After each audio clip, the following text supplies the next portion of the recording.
Hey, welcome to One Star Wonders. Spoiler, they hated it. I'm Mel. I'm Anna. And every episode we read 1 and 2 star reviews of popular books so you can feel a little better about your writing or just laugh along with us at the internet's chaos.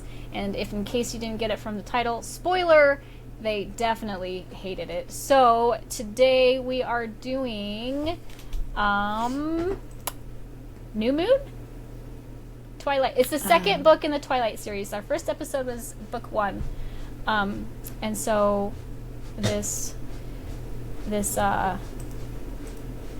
next book is the book 2. I was like whatever the title is. I was like trying to drive at the same time here. All right, so this is, what's it called? I don't know that I can. New Moon. New Moon. Did you click to share? No. Let me share. Yeah, you gotta share it so everybody can see. Especially since this first one is. Yeah, because I don't know how to say that. I don't know. Oh, it's a visual. Yeah, they had some really fun ones. Yeah. I was like, I'm gonna clip that one because it's just, I like it. It's funny. Okay. I don't know how to say that name. Rudar. Rated 1 star. I'd rather die than stay away from you. Like I said, that one speaks for itself. I can't really. Right. She needs to sort out her priorities. Like I was probably in 6th grade when Harry Potter came out, and I was obsessed. Right. And so I think everybody that right age at that age was. was kind of obsessed. Yeah. So that one spoke to my heart because, Okay. Unfortunately, this is not a series of choose your own adventure books. Given the option, I'd have allowed a drug to crush Bella back in book 1. The end. In the end. Got some good short ones. It's true love. Yes. You know it's true love when it's between a 100-plus-year-old virgin pedophile and an 18-year-old child with 1 brain cell. Everybody talks about how stupid Bella is. She is. I mean, she is. He goes on. She's so bad at everything. Like she can't even put herself in danger properly. You can have my soul. I don't want it without you. It's yours already. His name burned my throat a little on the way out. I could feel. Please tell me this isn't real. I could feel the ghost of the hole waiting to rip itself wide again as soon as he disappeared. I don't know. It's in quotation marks, so I don't know. It might actually be in the novel. I'm gonna have to look it up. Right? Every time I looked at his face, that impossibly perfect face, my heart pounded strong and healthy and buried there in my chest. Buried there. That cannot be real. Definitely there. Are these? I guess this is real. Are these Facebook posts by my 60-year-old new boyfriend, cousin, or lines from New Moon? Either way, you don't want to know anymore. If you're an aspiring writer in need of a primer that gives never-ending examples of what not to do, I'm working on a teen fantasy novel of my own, and Meyer's Twilight series never fails to remind me of the things I want to completely avoid in my own writing. Let's consult the list, shall we? Okay, so this one I put in, it's less funny and satire, but I thought it might be valuable because,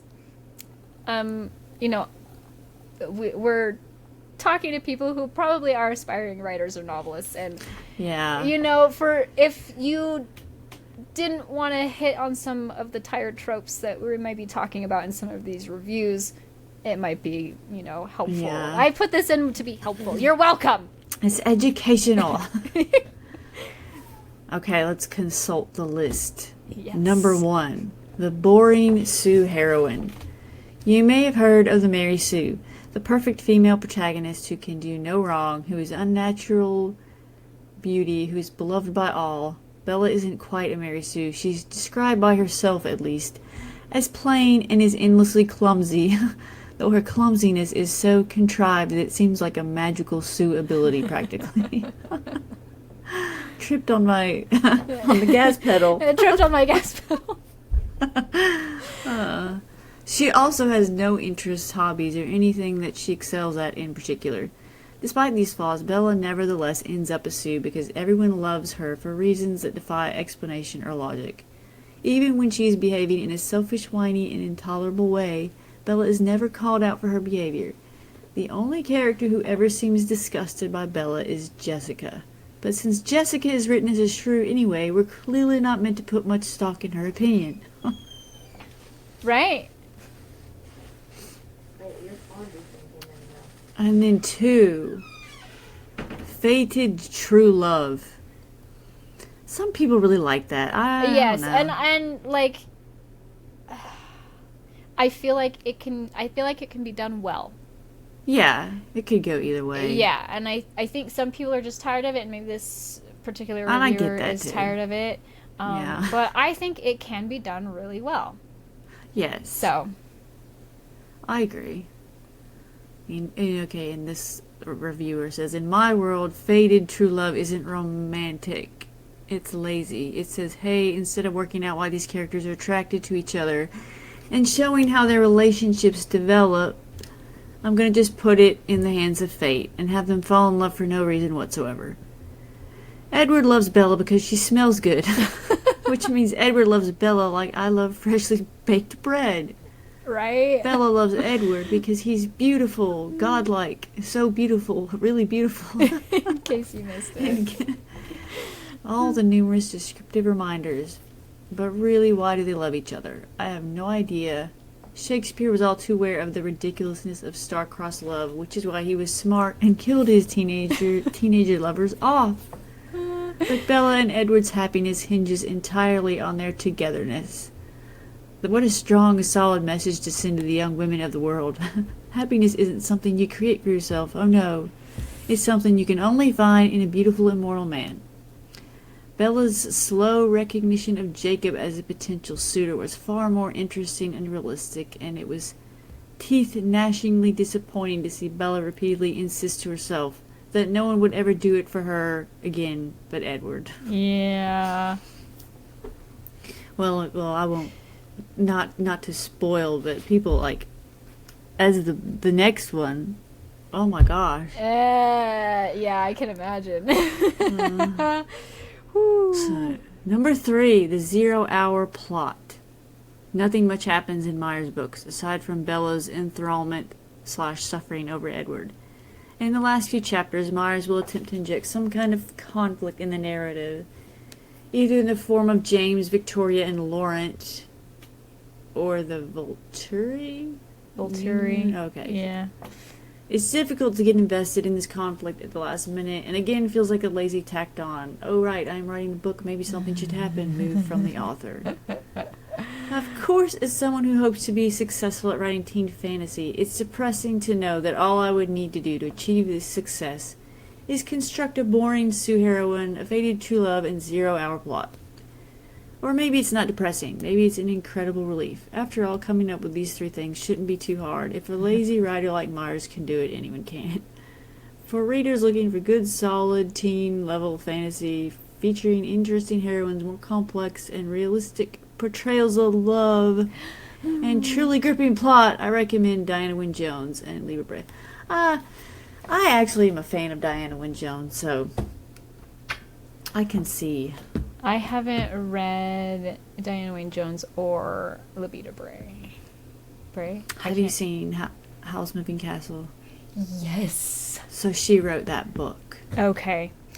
So we have that book. My teenager loves that book. It's loves my the favorite story. book. Yeah. I haven't read the book, but I should.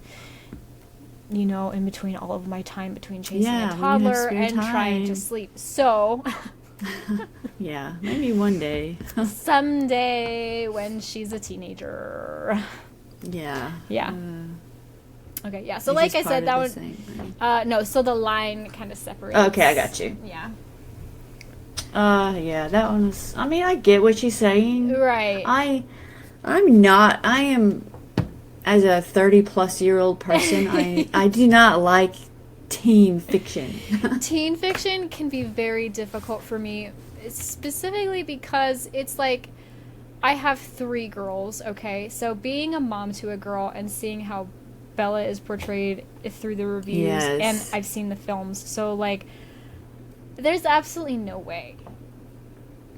You know what I mean? Like, there's no way my teenage daughter would be sent off to her father in a completely different state, like,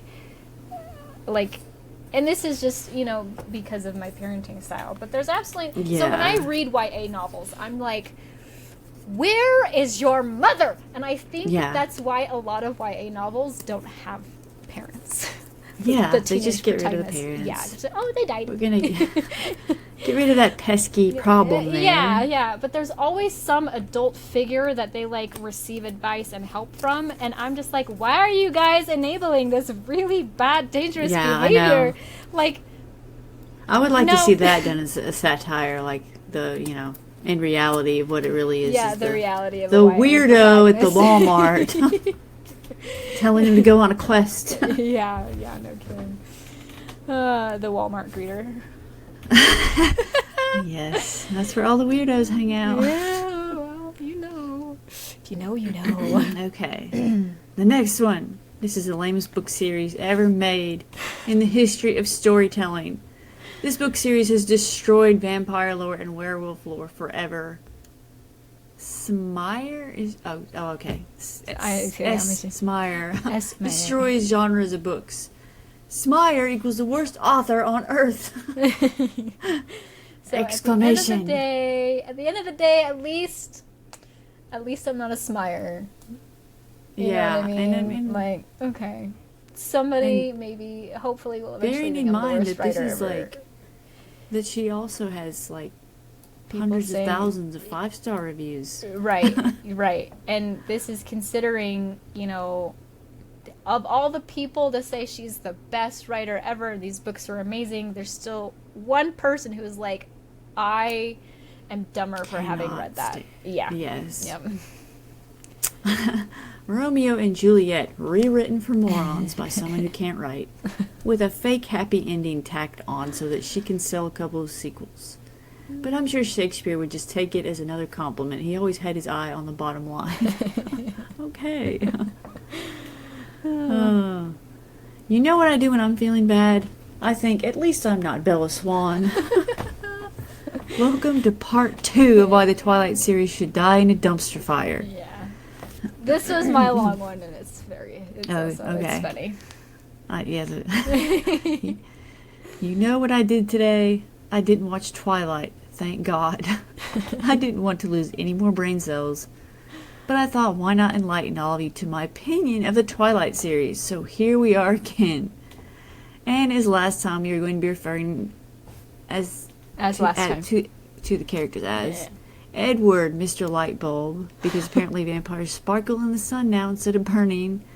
Bella, Little Miss Dumb, because, well, apparently someone who wants you for your blood is attractive. Because apparently someone who wants you for your blood is attractive. I don't think so. Jacob, Fuzzballs. I don't think I need to explain. This review will have major spoilers for this and the rest of the series, so you have been warned. Also, there will be swearing. Shall we take a look at what the back of my New Moon book says? For Bella Swan, there is one thing more important than life itself. Edward Cullen. But being in love with a vampire is even more dangerous than Bella could have ever imagined.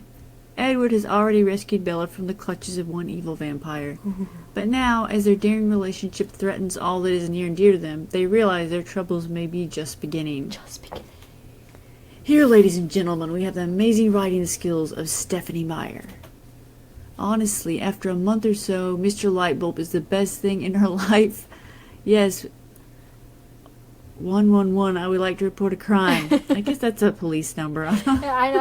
I was like, is that supposed to be exclamation points? I don't know. Yeah, I was like, oh my God, I did not think the most dumb girl ever can get any more dumber. But here we have this book, 600 pages of Bella having no brain cells.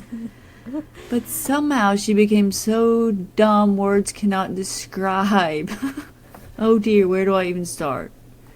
So first, Mr. Lightbulb leave because he thinks it would be better for her because they are vampires and will kill her at any second.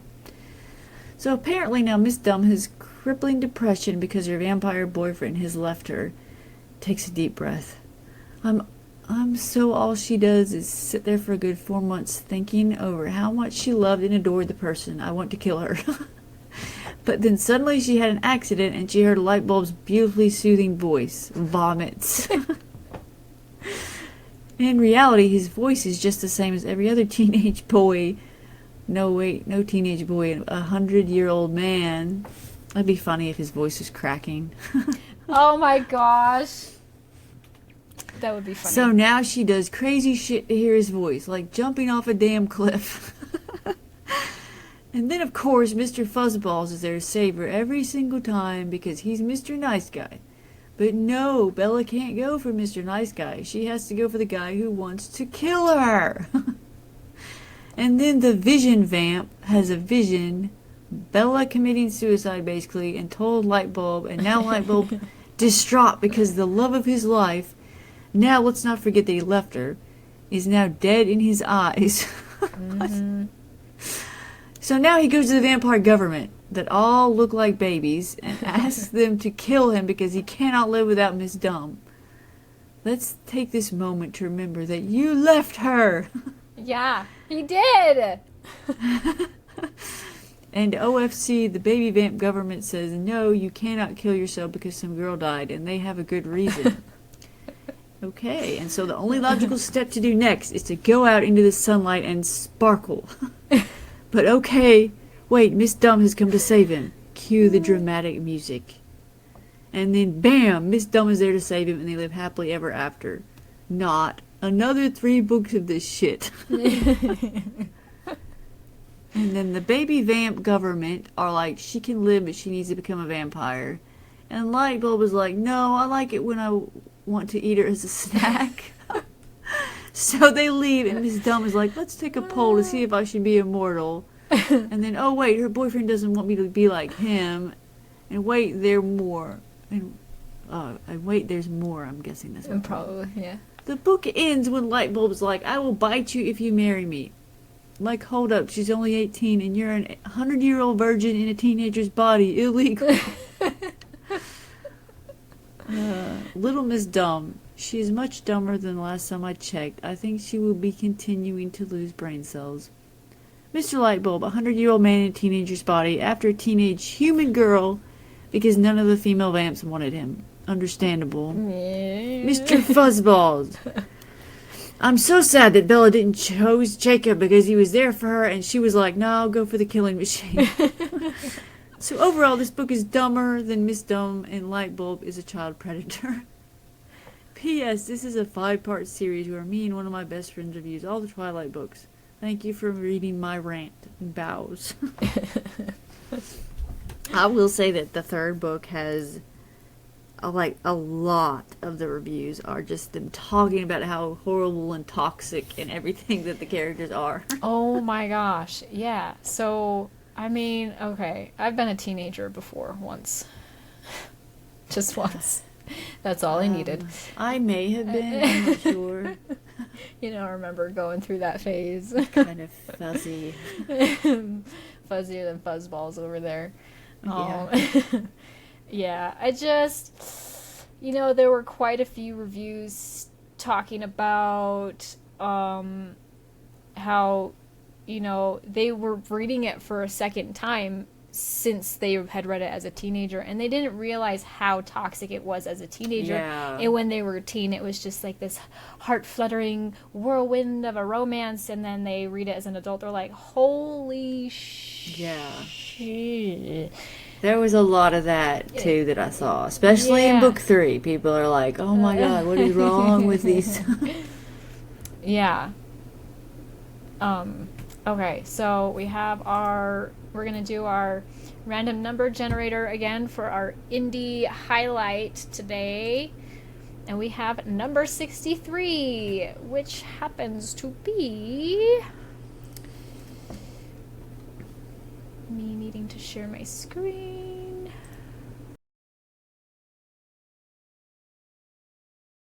Do I need to stop? Probably, because it didn't. Okay, I've stopped sharing. Stop sharing! Okay, we have Magic, Feared, and Furious, the Ever-Rising Book 1. So it seems this is a series. This is by Chantel Burnham. And we do have some reviews here. Mostly 5-star, 46 global ratings. That's pretty stellar, Chantel. I hope I'm saying your name right. I knew it was Chantel, I knew it was Chantal, so... Yeah, you can never tell. Again, sorry if I mispronounce names. So we've got BM7 left a 5-star, great fantasy book. Set in the rich backdrop of Regency-era Scotland. Ooh, this YA fantasy is brimming with interesting characters, powerful familial bonds, and surprising twists and turns that will leave you glued to the page. That's nice.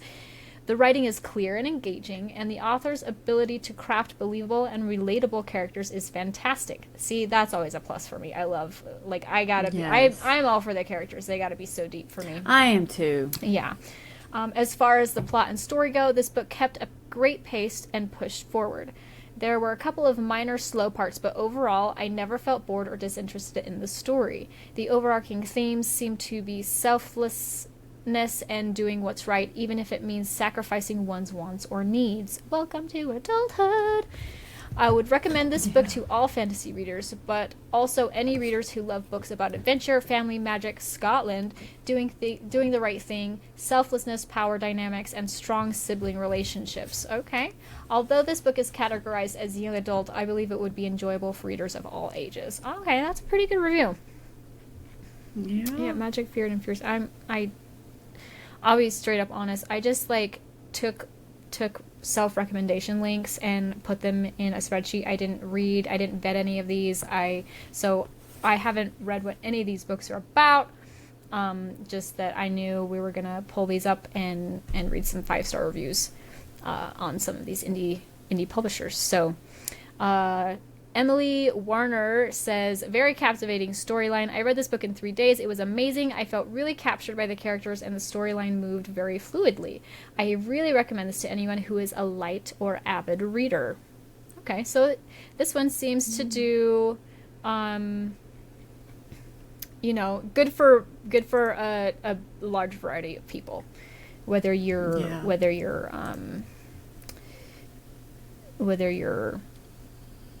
new to reading or if you're seasoned. So we've got book 1 is Magic, Feared, and Furious. The second book is Misfortune, Gilded in Greed, and it looks like book 3, Fate, Bound by Blood. So all of these are available on Amazon.